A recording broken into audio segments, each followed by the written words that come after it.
Breaking ను చూస్తున్నాం. MLC కవితతో పాటు మంత్రులు ఇంకా ఢిల్లీలోనే ఉన్నారు. ఈ నెల 20న మళ్లీ విచారణకు రావాలని ఈడీ నోటీసులు ఇచ్చిన నేపథ్యంలో ఢిల్లీలోనే సుప్రీం సీనియర్ లాయర్లతో సంప్రదింపులు జరుపుతున్నారు. కవితతో పాటు మంత్రులు కేటీఆర్, హరీష్, సబితా ఇంద్రారెడ్డి, ఎంపీ సంతోష్ ఎప్పటికప్పుడు న్యాయవాదుల సలహాలు తీసుకుంటున్నట్లు సమాచారం. అయితే ఇవాళ ఈడీ విచారణకు హాజరు కాలేదు ఎమ్మెల్సీ కవిత. దీంతో ఈ నెల 20న విచారణకు రావాలని ఈడీ నోటీసులు ఇచ్చింది.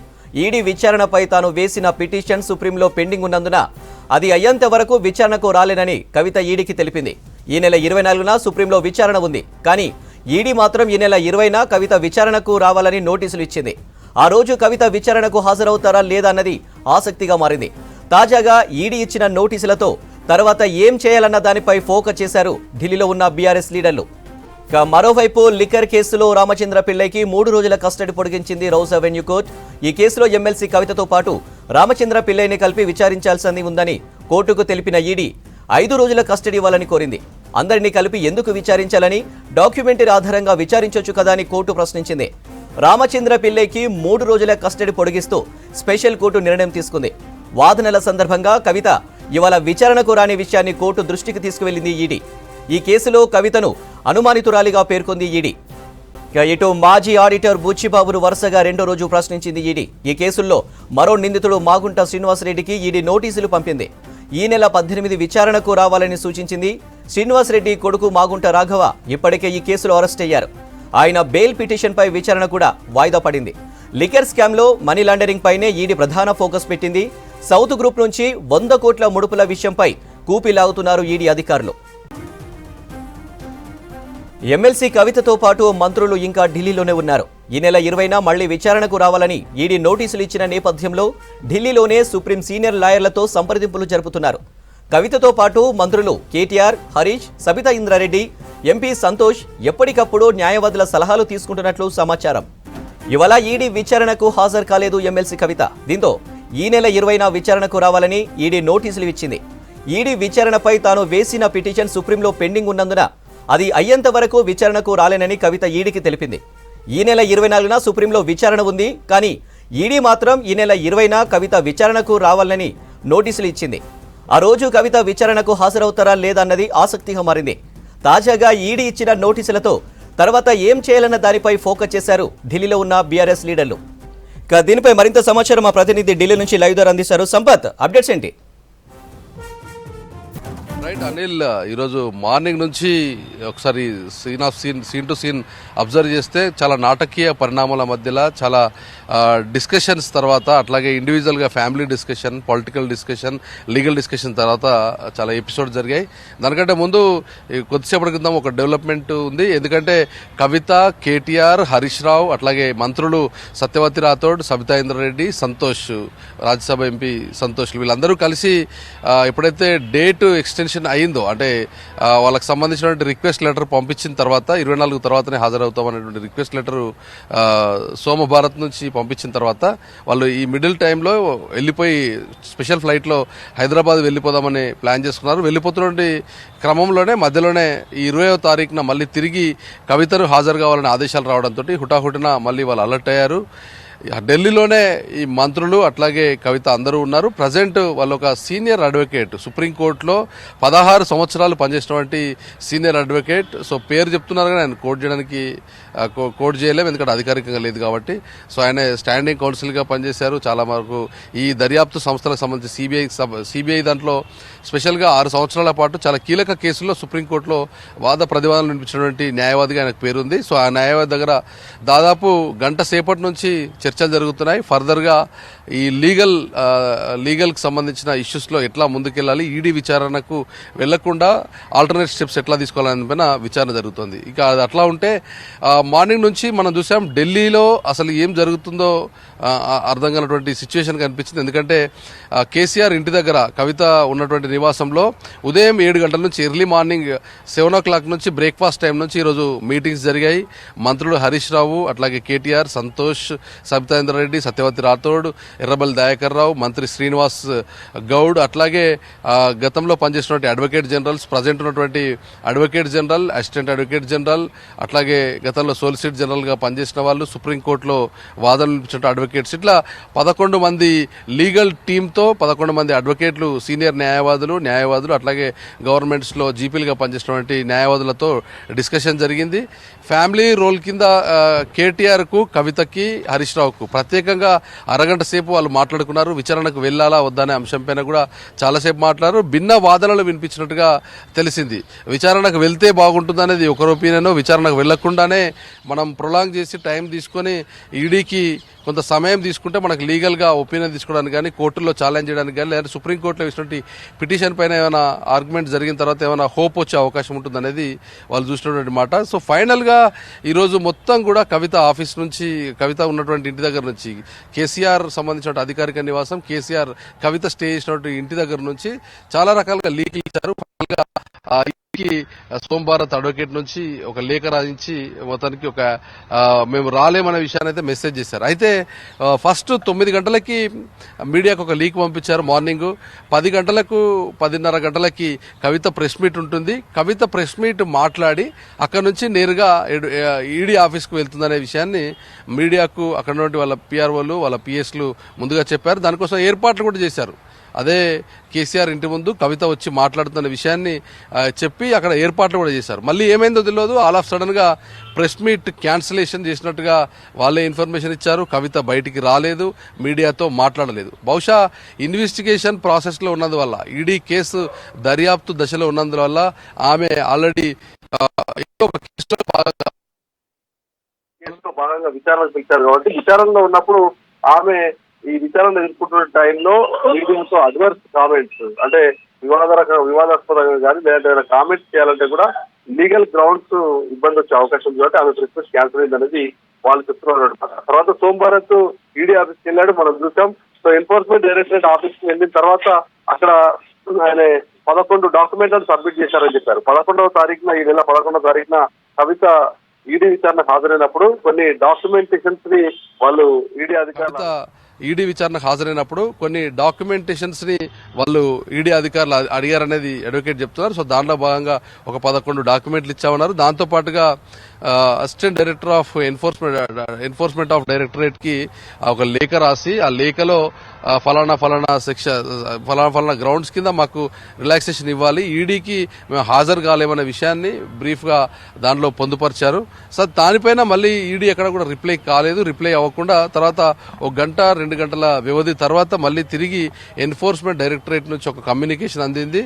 ఈ నెల 21వ తారీఖున ఆమె విచారణకు హాజరు కావాలని చెప్పారు. సో దీంట్లో ఉన్నటువంటి ఒక కాన్ఫ్లిక్ట్ ఏంటంటే, దీనిలో ఉన్న డిఫరెన్స్ ఏంటంటే, సో ఓపెన్ గా చెప్పాలంటే కవిత అడుగుతున్నటువంటి అప్పీల్ను, కవిత చెప్తున్నటువంటి మాటల్ని ఈడీ పెద్దగా పట్టించుకున్నట్టు ఎక్కడ కనిపిస్తలేదు. ఎందుకంటే ఒకటి, ఆమె 11వ తేదీన విచారణ చేసిన తర్వాత ఈ రోజు 16వ తేదీన, ఈ రోజు 11:30కి, యాక్చువల్గా ఈ రోజు ఆమె 11:30కు ఈడీ ఆఫీస్లో ఉండాలి. ఈడీ ఆఫీస్లో విచారణకు హాజరు కావాల్సి ఉండే, కానీ హాజరు కాకుండా అడ్వకేట్ వయా ఆమె ఒక కమ్యూనికేషన్ పంపించింది.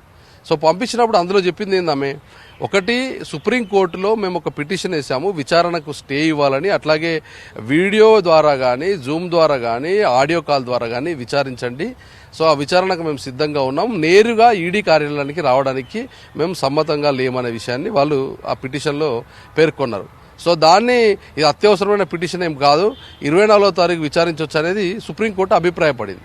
సో ఈ గ్రౌండ్ను, అంటే 24వ తారీఖున విచారణ ఉంది కాబట్టి 24వ తారీఖు లోపు మమ్మల్ని విచారణ పిలవకండి, 24వ తేదీ 24th ఆఫ్ ఈ మంత్ 24వ తేదీన ఏం డిసైడ్ అవుతుందో ఆ డిసైడ్ అయినటువంటి విషయాన్ని బట్టి మీరు ఫర్దర్ స్టెప్స్ తీసుకోండి అనేది ఈడీకి కవిత తరఫు న్యాయవాది పెట్టుకున్నటువంటి రిక్వెస్ట్. కానీ ఇప్పుడు వాళ్ళు ఈడీ రెస్పాండ్ అయిన తీరు చూస్తుంటే, ఎన్ఫోర్స్మెంట్ డైరెక్టరేట్ ఈడీ చెప్పింది ఏంటంటే 24వ తారీఖు వాళ్ళ గ్రౌండ్కి సంబంధించి పరిగణలోకి తీసుకున్నట్టు మనకు కనిపించలేదు. 24వ తేదీన ఈ నెల 24న ఉన్నటువంటి సుప్రీంకోర్టు విచారణకు వాళ్ళకి సంబంధం ఉన్నట్టుగా ఈడీ ఎక్కడ స్పందించలేదు. వాళ్ళు డైరెక్ట్గా స్ట్రేట్ అవే ఈ నెల 20కి రమ్మన్నారు. సో మరో 3 రోజుల తర్వాత, 4 రోజుల్లో 3 రోజుల తర్వాత 4వ రోజు ఆమె మళ్ళీ విచారణకు హాజరు కావాలి. సేమ్ 11:30కు ఈడీ కార్యాలయంలో హాజరు కావాలి. సో ఈ విచారణ నుంచి మాత్రం ఎగ్జంప్షన్ దొరకనట్టుగానే మనం చెప్పాలి. ఏదో మౌఖికంగా కేవలం మొబైల్ ద్వారా లేదంటే వీడియో ద్వారా విచారణ జరగాలనేటువంటి ఆమె రిక్వెస్ట్ ఏదైతే ఉందో, ఇంట్లోనో అక్కడ జరగాలన్నటువంటి వ్యక్తిగతమైనటువంటి ఆమె పిటిషన్ ప్లీ ఏదైతే ఉందో ఆ అభ్యర్థనను ఈడీ తోసిపుచ్చినట్టే. ఈడీ డైరెక్ట్ గా కార్యాలయానికి రావాల్సిందనే విషయాన్ని 20వ తేదీన ఆమెను రమ్మని చెప్పినట్టే. ఇదొక అంశం అయితే, రెండవది మళ్ళీ ఎన్ఫోర్స్మెంట్ డైరెక్టరేట్ కూడా చాలా డిఫరెంట్ గా స్టెప్స్ వేస్తూ వస్తుంది. ఫస్ట్ అరుణ్ రామచంద్రన్ పిల్లై ఈ కేసులో కీ పర్సన్ గా ఉండి కవితకు సంబంధించినటువంటి లాబీలో, సౌత్ లాబీలో ఉన్నటువంటి కీ పర్సన్ కాబట్టి ఆయన విషయంలో కూడా ఇవాళ స్టెప్స్ చూస్తుంటే, ఈడీ స్టెప్స్ చూస్తుంటే కవిత క్వశ్చనింగ్ ఎప్పటి వరకు ఉంటుందో పిల్లైని అప్పటి వరకు జరుపుకుంటూ వస్తున్నారు. నిజానికి కవిత వెళ్లే నాటికి, కవిత విచారణకు వెళ్లే నాటికి 11వ తారీఖు రోజున అరుణ్ రామచంద్రన్ పిల్ల ఇది 13వ తారీఖు వరకు మాత్రమే వాళ్ళకు కస్టడీ క్వశ్చనింగ్ ఉండే. కానీ కస్టడీ పిటిషన్ ఎప్పుడైతే 16వ తేదీకి కవితకి ఇచ్చారో ఇమీడియట్ గా 13వ తేదీ నుంచి 16వ తేదీకి ఇటు అరుణ్ రామచంద్రన్ పిల్లయిని అట్లాగే బుచ్చిబాబుని ఇద్దరు డేట్లను కూడా ఎక్స్టెండ్ చేశారు. ఇప్పుడు మళ్ళా విచిత్రం ఏంటంటే ఆమె టైం అడిగింది కాబట్టి 20వ తారీఖు వస్తున్నది కాబట్టి మళ్ళీ అరుణ్ రామచంద్రన్ పిల్లయిది కోర్టు నుంచి ఈడీ పర్మిషన్ తీసుకుంది. అరుణ్ రామచంద్రన్ పిల్లను మళ్ళీ 20వ తారీఖు వరకు కస్టడీ పొడిగించింది. బుచ్చిబాబును కూడా మళ్ళీ తిరిగి రేపటి నుంచి విచారణకు రావాలని చెప్పింది. సో ఇక్కడ మనకు అర్థమవుతున్న విషయం ఏంటంటే ఈ ముగ్గురిని ట్రయాంగిల్ గా ఇంటర్లింక్ చేసింది already ED, enforcement directorate already ముగ్గురిని ట్రయాంగిల్ కనెక్ట్ చేసింది. కాబట్టి రామచంద్ర పిల్లే లేకుండా కవిత లేదు, కవిత లేకుండా బుచ్చిబాబు లేడు. సో ఈ ఒక ముగ్గురికి లింకప్ చేసినటువంటి అంశం కాబట్టి ఖచ్చితంగా వాళ్ళ విచారణకు హాజరు కావాల్సిందే. ఇది ఒక ఎపిసోడ్ అయితే, మొదటి నుంచి ఈ ఒక ఎపిసోడ్ అయితే రెండో డోర్ ఓపెన్ చేసింది మళ్ళీ ఎన్ఫోర్స్మెంట్ డైరెక్టరేట్. అదేంటంటే మాగుంట రాఘవ, మాగుంట శ్రీనివాసులు రెడ్డి ఎవరైతే వైఎస్ఆర్సీపీ ఆంధ్రప్రదేశ్ రాష్ట్రానికి సంబంధించిన అక్కడ కూడా అధికారంలో ఉన్నటువంటి పార్టీ జగన్ పార్టీ, అక్కడ ఉన్నటువంటి వైఎస్ఆర్సీపీ మాగుంట శ్రీనివాసులు రెడ్డిని కూడా ఈ రోజు విచారణకు రావాలనే విషయాన్ని, ఈ నెల 18న విచారణకు రావాలనేది ఈడీ సమన్లు, ఈడీ నోటీసెస్ జారీ చేసింది. ఇప్పటికే మాగుంట రాఘవ ఎవరైతే మాగుంట శ్రీనివాసులు కొడుకున్నాడో మాగుంట రాఘవ ఈ కేసులో భాగంగా ఉన్నాడు. సో ఆయనను ఆల్రెడీ విచారణలో ఉన్నాడు. ఆయన బెయిల్ పిటిషన్స్ మల్టిపుల్ టైమ్స్ వేసినా కానీ బెయిల్ పిటిషన్ కనీసం విచారణ సంగతి దేవుడు కనీసం పరిగణలోకి కూడా కోర్టు తీసుకోవడం లేదు. సో దీంతో కేసు మరింత స్ట్రాంగ్ అయింది. ఎందుకంటే ఈ సౌత్ లాబీలో మాగుంట రాఘవరెడ్డి కూడా ఒక కీ పర్సన్. ఎందుకంటే ఆయనకు ఆల్రెడీ లిక్కర్ బిజినెస్ ప్రొఫైల్ ఉంది. వీళ్ళందరూ డబ్బులు సమకూరిస్తే ప్రొఫైల్ ఉన్న వ్యక్తిగా మాగుంట రాఘవరెడ్డికి ఎక్స్పీరియన్స్ ఉంది. లిక్కర్ బిజినెస్ చేయడానికి కావాల్సిన అర్హతలు ఏమైనా అర్హతలు మొత్తం ఉన్నది Magunta Raghava Reddy, son of Magunta Srinivasulu Reddy YCP MP. So వాళ్ళను కూడా ఫిక్స్ చేసింది. సో ఇప్పుడు కవిత వచ్చే టైం వరకే మాగుంట శ్రీనివాసులు రెడ్డికి సంబంధించిన స్టేట్మెంట్లు కూడా ఈడీ కంప్లీట్ చేస్తుంది. సో అప్పుడు ఏమవుతుంది, ఒకటి అరుణ్ రామచంద్రన్ పిల్లైది స్టేట్మెంట్ ఇప్పటికే రికార్డ్ అయింది. ఆయన కన్ఫ్యూజ్ చేసి కవిత రోల్ ఉందనే విషయం చెప్పాడు. బుచ్చిబాబు కూడా ఈ మీటింగ్స్ జరిగాయి, రాజకీయ లబ్ధి కోసం ఈ మీటింగ్స్ జరిగాయనే విషయాన్ని, ఏ డేట్లో ఎక్కడెక్కడ కలిశారు, ఎక్కడెక్కడ మీటింగ్స్ అయ్యాయి, డబ్బులు ఎక్కడి నుంచి పంపిణీ జరిగిందనే విషయాన్ని ఆయన చెప్పిండు. రేపు పొద్దున ఆల్రెడీ రాఘవ చెప్పిండు కాబట్టి మాగుంట శ్రీనివాసులు రెడ్డి కూడా, ఆయన ఒక వైసీపీ ఎంపీగా ఉన్నాడు కాబట్టి, పార్లమెంటు సభ్యునిగా ఉన్నాడు కాబట్టి ఆయన ఇచ్చే స్టేట్మెంట్ కూడా చాలా కీలకంగా ఉంటుంది. సో 18వ తారీఖు ఆయన విచారణకు హాజరై ఏ స్టేట్మెంట్ ఇస్తాడనే దానిపైన కూడా చాలా ఇంట్రెస్టింగ్ గా ఉంది. సో ఆయన కూడా ఎవరిదైనా పేర్లు, రాజకీయ నాయకులకు సంబంధించిన పేర్లు చెప్పినా, కవితకు సంబంధించిన పేరు చెప్పినా ఇమీడియట్ గా ఇంకా ఎక్కువ ఫిక్స్ అయ్యే అవకాశం ఉంటుంది. సో ఫైనల్ గా 21వ తారీఖున కవిత హాజరు కావడానికి ముందు మరొకసారి enforcement directorate grounds clear cut గా ప్రిపేర్ చేసుకున్నట్టుగా మనకు స్పష్టంగా కనిపిస్తోంది. లింక్ బేస్ లేకుండా ఈడీ ముందుకు వెళ్లడం లేదు. ప్రతి విషయాన్ని చాలా ఆచితూచి వ్యవహరిస్తోంది. స్టేట్మెంట్ల రికార్డులు చేస్తోంది, సాక్షుల వాంగ్మూలాలు రికార్డు చేస్తుంది. అక్యూజులకు సంబంధించినటువంటి వాళ్ళ విచారణ కూడా మొత్తం కూడా కంప్లీట్ చేసింది. 80% వరకు కేసు విచారణ పూర్తయిందనే విషయాన్ని డైరెక్ట్ ఎన్ఫోర్స్మెంట్ డైరెక్టరేట్ అధికారులు కోర్టులోనే చెప్పారు. ఎందుకంటే కోర్టులో వాళ్ళు అసలు మీరు కవితను ఏ హోదాలో విచారిస్తున్నారు, ఇక్కడ ఉన్నటువంటి నిందితులు కానీ నిందితుల కింద ఆరోపణలు ఎదుర్కొంటున్న వాళ్ళు వీళ్ళ రోల్ ఏందనే విషయాన్ని కోర్టు అడిగింది. కోర్టు అడిగినప్పుడు ముందుగా అనుమానితులుగా తీసుకుంటున్నాం, వాళ్ళకి సంబంధించిన స్టేట్మెంట్లను తీసుకుంటున్నాం, వాళ్ళ యొక్క అఫెన్స్ ఎస్టాబ్లిష్ అయితే నిందితుల జాబితాలో చేరుస్తున్నాం అనే విషయాన్ని ఈడీ చెప్పింది. సో ఎన్ఫోర్స్మెంట్ డైరెక్టరేట్ 21వ తారీఖు వరకు డెడ్ లైన్ పెట్టింది కవితకు. సో కవితనేమో అసలు ఎన్ఫోర్స్మెంట్ డైరెక్టరేట్ ముందుకు వెళ్లడానికి, విచారణకు వెళ్లడానికి అయితే సుముఖంగా లేదనే విషయం మనకు లాస్ట్ టైం ఇప్పుడు స్పష్టమైంది.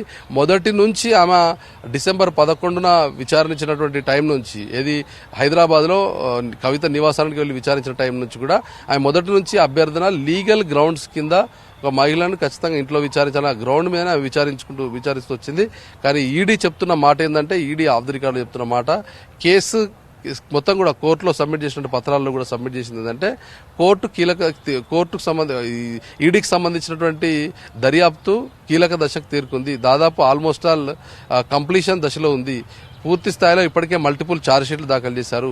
అక్యూజ్డ్కి సంబంధించిన స్టేట్మెంట్లను నమోదు చేశారు. ఈ లిక్కర్ పాలసీ సంబంధించిన వైలేషన్ జరిగినట్టుగా ఎస్టాబ్లిష్ అయింది. ముడుపులు ముట్టజెప్పినట్టుగా 33 కోట్ల రూపాయలకు సంబంధించిన హవాలా రాకెట్ సంబంధించిన వాళ్ళ రాకెట్ను కూడా ఫైండ్ అవుట్ చేశాం. వాళ్ళను కూడా అరెస్ట్ చేశాం. సో డబ్బులకు సంబంధించిన ప్రమేయం ఇందులో ఉంది. రాజకీయంగా లబ్ధి కోసం చేయడానికి కోసం పంజాబ్ అట్లాగే గోవా ఎన్నికలకు కూడా డబ్బు వెళ్ళింది. 100 కోట్ల రూపాయలకు సంబంధించిన రూట్ను డీకోడ్ చేశాము.